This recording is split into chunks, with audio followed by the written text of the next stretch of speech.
프랑스 혁명이 왜 일어났을 것 같냐. 마리 앙뚜아네트인가 사치, 난잡한 사생활 하나하나 드러나고 감성이 폭발된 것이다. 우리 국민의힘의 후보로서 김경률이 나서겠다고 하고 있기 때문입니다. 김 여사 리스크에 대해서는 다시 입을 싹 닫고 제가 김건희 여사의 사과를 얘기한 적이 있던가요? 덫에 빠진 피해자에게 사과를 하라고 무조건 주장하는 거는 도이치모터스 주가 조작 사건이 있었습니다. 더 이상 밝혀질 것이 없습니다. 대한민국 권력 서열 1위가 김건희 여사라는 세간의 평가에 더욱 힘이 실리게 한동훈 비대위원장과 대통령의 갈등은 이제는 뭐 어떤 선을 넘었다. 이건 뒤에서 그냥 잠근 맞습니다. 윤 대통령이 검찰을 여전히 장악하고 있다. 밤에 갑자기 박성재 법무부 장관을 임명했다는 건 지금 사인을 정확히 주는 겁니다. 이제 검찰 내에 친한동훈은 없어. 한동훈하고 쳐다보거나 눈빛만 교환해도 니들은 다 인생 끝나는 줄 알아. 만약 윤 사단이 마음먹고 털기 시작하면 한 위원장은 딸 허위 스펙 의혹에 휩싸인 바 선거 끝나면 해코지하러 달려들 것이다 라는 거를 한동훈 위원장이 모를 수가 없겠죠. 무조건 36개가 답이다. 그들만의 다툼에서 누가 이긴들 민심의 바다에선 둘 다 자초할.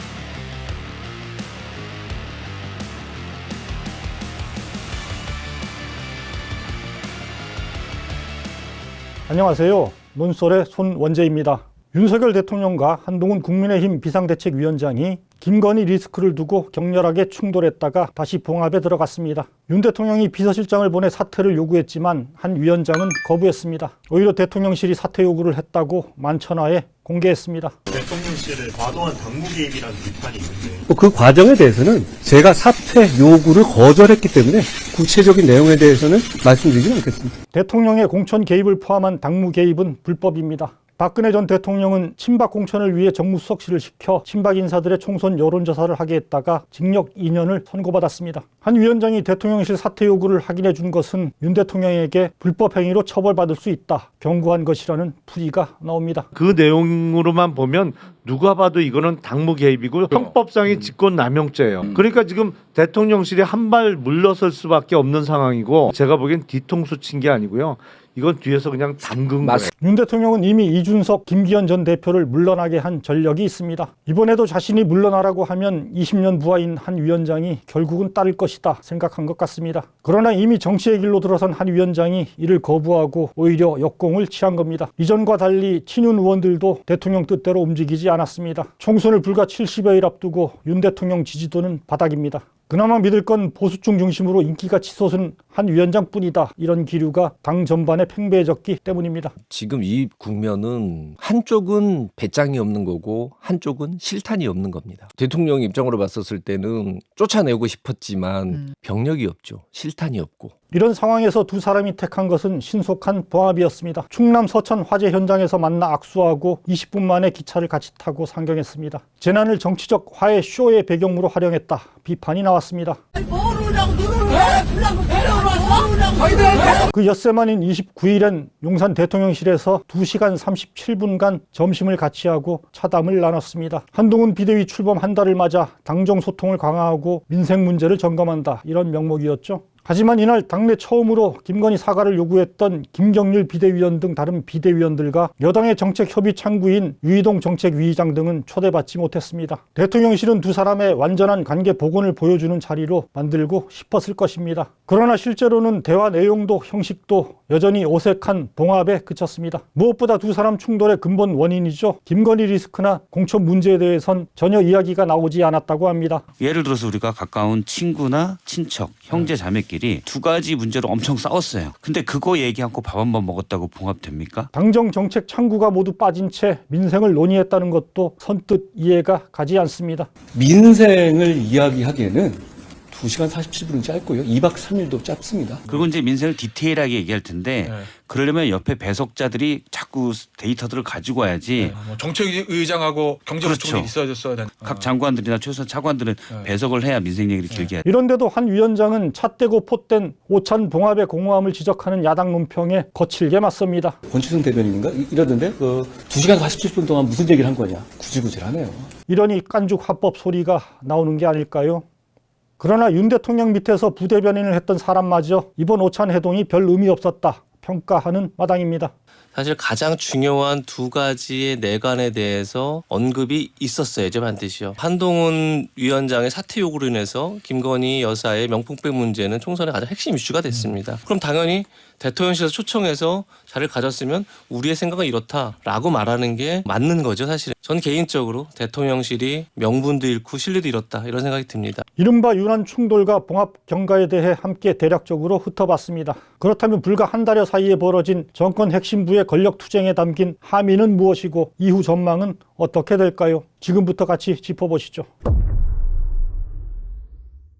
이번 충돌을 두고 일부에선 한 위원장의 우세승이다 이런 평가가 나옵니다. 이전 여당 대표들과 달리 사퇴 압박을 견뎌냈고 이후 공천 등에서 유리한 위치에 서게 됐다는 겁니다. 그러나 엄밀하게 보면 고개를 갸웃하지 않을 수 없습니다. 무엇보다 이번 충돌을 부른 핵심 이유인 김건희 리스크 대처를 두고는 한 위원장 쪽이 윤 대통령의 사퇴 요구 이후 일방적으로 물러서는 모습이 뚜렷합니다. 한 위원장부터 김 여사 리스크에 대해서는 다시 입을 싹 닫고 있습니다. 제 생각은 이미 충분히 말씀드렸습니다.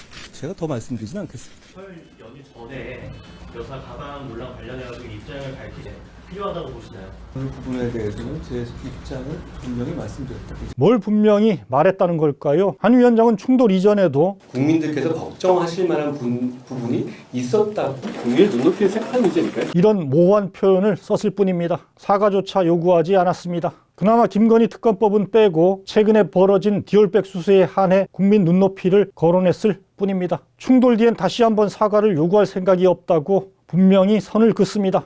제가 김건희 여사의 사과를 얘기한 적이 있던가요? 한 위원장의 모두 전환과 더불어 명시적으로 김건희 사과를 요구해왔던 여권 내 목소리도 모두 사라지고 있습니다. 프랑스 혁명이 왜 일어났을 것 같냐. 마리 앙뚜아네트인가 사치, 난잡한 사생활 이런 것들이 이제 하나하나 드러나고 감성이 폭발된 것이다. 디올백은 지금 시점에서 분명한 진상을 이야기하고 또 사과를 대통령이든 영부인이든 혹은 두 분 다 같이 입장을 표명하는 게 이랬던 김경률 비대위원도 김건희 여사가 경위를 설명하시고 만약에 뭐 선물이 보존돼 있으면 준 사람에게 돌려주시고 국민들에게 사과하시고 이렇게 하면 좀 쉽게 해결될 수 있는 방법이 있지 않는가. 이랬던 이수정 교수도 입장을 확 바꿉니다. 도이치모터스 주가 조작 사건이 있었습니다. 일반인의 상식으로 접근컨대 더 이상 밝혀질 것이 없습니다. 명품 백엔 입 닫은 채 김 여사 의혹을 엄호하기 급급합니다. 덫에 빠진 피해자에게 사과를 하라고 무조건 주장하는 거는 좀 당사자 입장에서는 합당하지 아니하다 이렇게 생각할 수도 있겠구나 하는데 동의합니다. 말의 가볍기가 새털과도 같습니다. 이런 말 바꾸기는 이번 유난 충돌이 김건희 성역화 심화라는 더욱 안 좋은 결과로 나타나고 있다 이런 사실을 말해줍니다. 제한적으로나마 쓴소리를 하던 이들마저 입을 닫거나 딴소리를 냅니다. 이제 대통령실과 여당은 김건희 리스크에 대해 인정하고 사과하기보다 명품백 전달은 몰카 공작이었고 김건희 특검법은 총선용 악법이다. 기존 주장을 구구절절히 늘어놓는 것으로 사태를 뭉개고 가겠다. 방침을 세운 것으로 보입니다. 그러니까 이것이 잘못이다 사과하라는 측면보다 거기에 이 몰카 공작 사건의 진실이 뭔지를 좀 이 국민들이 알 수 있게끔 설명하는 절차를 말씀하신 거 아니겠습니까? 6월 7일 녹화 방송되는 윤 대통령의 KBS 대담도 이런 방식이 될 걸로 예상됩니다. 한 위원장도 더 이상 딴소리를 내지 않겠다. 꼬리를 내린 셈입니다. 대통령과 여당 대표가 그토록 요란하게 권력투쟁을 벌인 결과가 고작 김건희 방탄 강화라니 어이가 없습니다. 대한민국 권력 서열 1위가 김건희 여사라는 세간의 평가에 더욱 힘이 실리게 됐습니다. 비정상이 더욱 깊어졌습니다. 김건희 리스크 대처에 이어 여당 공천을 둔 제2의 충돌이 벌어질 수 있다. 관측도 나옵니다. 윤 대통령은 국정 장악력 강화를 명분으로 대통령실, 정부 출신 용액간의 공천을 밀어붙이려 합니다. 반면 한 위원장은 총선 승리를 위해선 공정한 공천이 보장돼야 한다. 친윤 내려꽂기를 거부하고 대신 자신과 가깝거나 친윤 색채가 옅은 인사들을 밀어주려 합니다. 김경률 사천 논란 뒤에도 비윤으로 분류되는 윤희숙 전 의원을 임종석 대항마로 공개 지지했습니다. 그러나 과연 한 위원장이 임기가 3년 넘게 남은 윤 대통령의 압력을 끝까지 버텨낼 수 있을지 의문 또한 큽니다. 자칫 두 사람의 갈등 격화가 또 한 번의 충돌로 이어질 경우 이번처럼 봉합하기가 쉽지 않을 것이다. 관측도 나옵니다. 이럴 경우 박근혜 대통령과 김무성 여당 대표가 맞서다 옥새 들고 나르샤 파동을 겪었던 2016년 총선 패배의 악몽이 재현될 수 있다. 전망도 따라붙습니다. 어느 쪽이 됐든 공통적으로 표출되는 예측이 있습니다. 한 위원장이 총선에서 분명하게 승리하고 당내 기반을 충분히 확보하지 못할 경우 굉장히 고달픈 처지에 몰리게 될 수 있다. 이런 경고입니다. 한동훈 비대위원장과 대통령의 갈등은 이제는 뭐 어떤 선을 넘었다라고 생각을. 비근한 예로 윤 대통령은 지난 대선 기간 이준석 당시 대표와도 두 차례 충돌했다가 화해한 적이 있습니다. 그러나 얼마 가지 않아 이 대표는 결국 친윤의 대대적 공격을 받은 끝에 당대표에서 쫓겨납니다. 이번에는 더더구나 김건희라는 윤 대통령의 영린을 건드렸습니다. 중국 고대 사상가 한비자는 용의 영린을 건드린 자는 반드시 죽임을 당한다 경고했습니다. 한 위원장이 충돌 뒤 침묵 모드로 들어간데도 윤 대통령의 뒤끝을 누그러뜨리려는 의도가 작용했을 겁니다. 그러나 이준석 사례에서 보듯 그게 통할지는 의문입니다. 무엇보다 윤 대통령이 검찰을 여전히 장악하고 있다는 점을 눈여겨볼 필요가 있습니다. 검찰 내 이른바 윤석열 사단은 거의 모두 한동훈이라는 중간 거리를 통하지 않고 윤 대통령과 직접 연결되는 구조입니다. 한 위원장이 중간 보수로 자기 계보를 거들었다기보다는 윤 대통령의 많은 부하 중에 총애받는 한 명이었을 뿐이라는 얘기입니다. 대통령 임기가 3년 넘게 남은 상황에서 윤 사단은 어쨌든 인사권을 진 윤 대통령의 말을 더 따를 가능성이 큽니다. 만약 윤 사단이 마음먹고 털기 시작하면 어떤 일이 벌어지는가는 조국 그리고 이재명 사례가 웅변하고 있습니다. 한 위원장이라고 다를까요? 더구나 한 위원장은 경찰이 무혐의 처분하긴 했습니다만 딸 허위 스펙 의혹에 휩싸인 바 있습니다. 이런 점을 들어 일부에선 총선 뒤 한 위원장의 해외 출국 가능성을 제기하기도 합니다. 선거 끝나면 해코지하러 달려들 것이다 라는 거를 한동훈 위원장이 모를 수가 없겠죠. 무조건 36개가 답이다. 기이하게도 김건희 리스크를 둔 정권 1, 2인자 간 충돌은 김건희 성역화 그리고 권력자의 특권 강화로 기결되고 있습니다. 김 여사 의혹을 공정하게 규명해야 한다는 압도적 민심을 외면한 채 누가 주도권을 지느냐는 구중궁궐식 권력 투쟁에 매몰돼 있기 때문입니다. 우리 내부에서 궁중, 암투나 합종 연행하듯이 사극짓고 삼국지 정치하지 말자는 겁니다. 지금 오늘 벌어지는 일은 정확하게 궁중암투입니다. 근데 자기들끼리 권력 갖고 싸우고 있는 거예요. 근데 이런 상황이 앞으로 굉장히 많을 겁니다. 그러나 그들만의 다툼에서 누가 이긴들 민심의 바다에선 둘 다 자초할 위험이 큽니다. 그들만의 권력 노름에 취한 권력자들에겐 예외 없이 민심에 매서운 심판이 내려졌습니다. 이 사실을 무겁게 새겨야 할 것입니다. 논설에서 함께 계속 주시하도록 하겠습니다.